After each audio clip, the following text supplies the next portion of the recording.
All right, let's talk about a story you probably think you know. It's that classic tale, A Deal with the Devil. But what if we took that story and held it up to a dark, twisted mirror?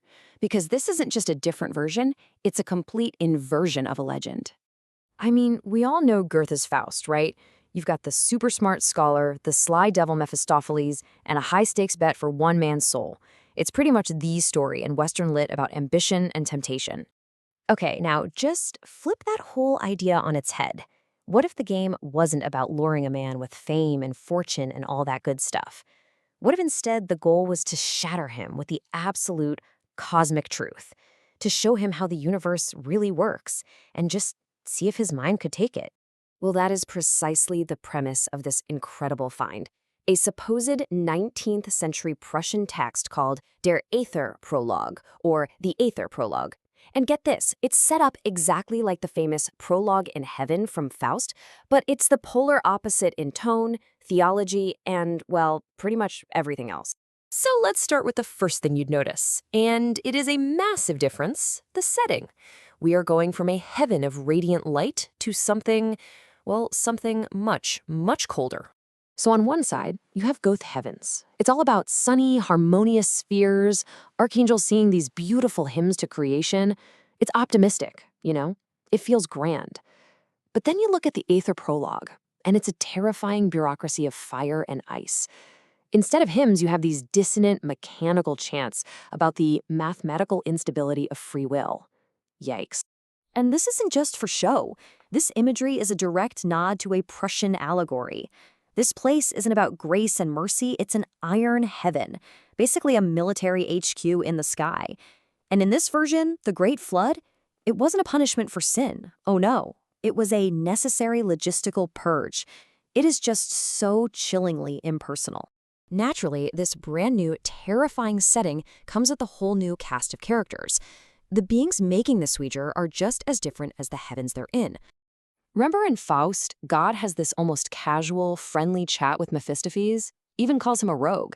Here, nope. The dynamic is cold, sterile, and formal. The Lord is called the Great Glory, and is this silent, imposing force hidden behind lightning. And the conversation isn't with some charming devil. It's a formal, legal argument between his chancellor, Metatron, and a rebel angel leader named Samyaza. And Samyaza's whole argument is just something else.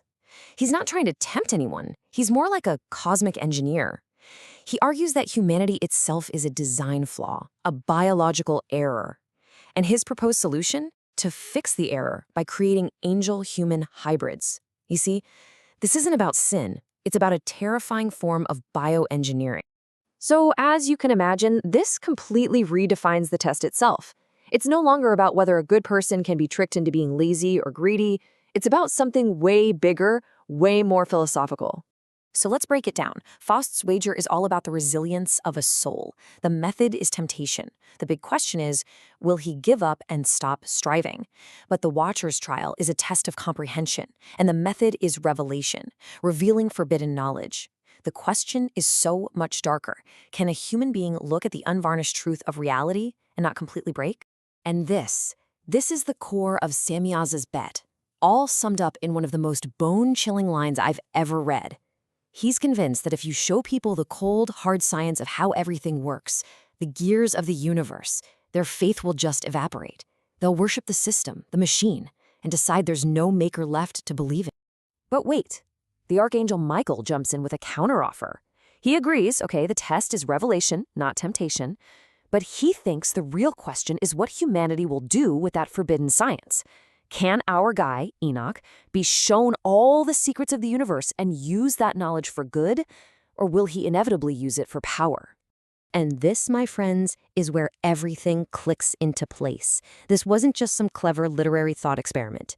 In its historical context, a manuscript like this was pure political dynamite. You have to put yourself back in the 19th century Prussian Empire. This was a rigid, autocratic state.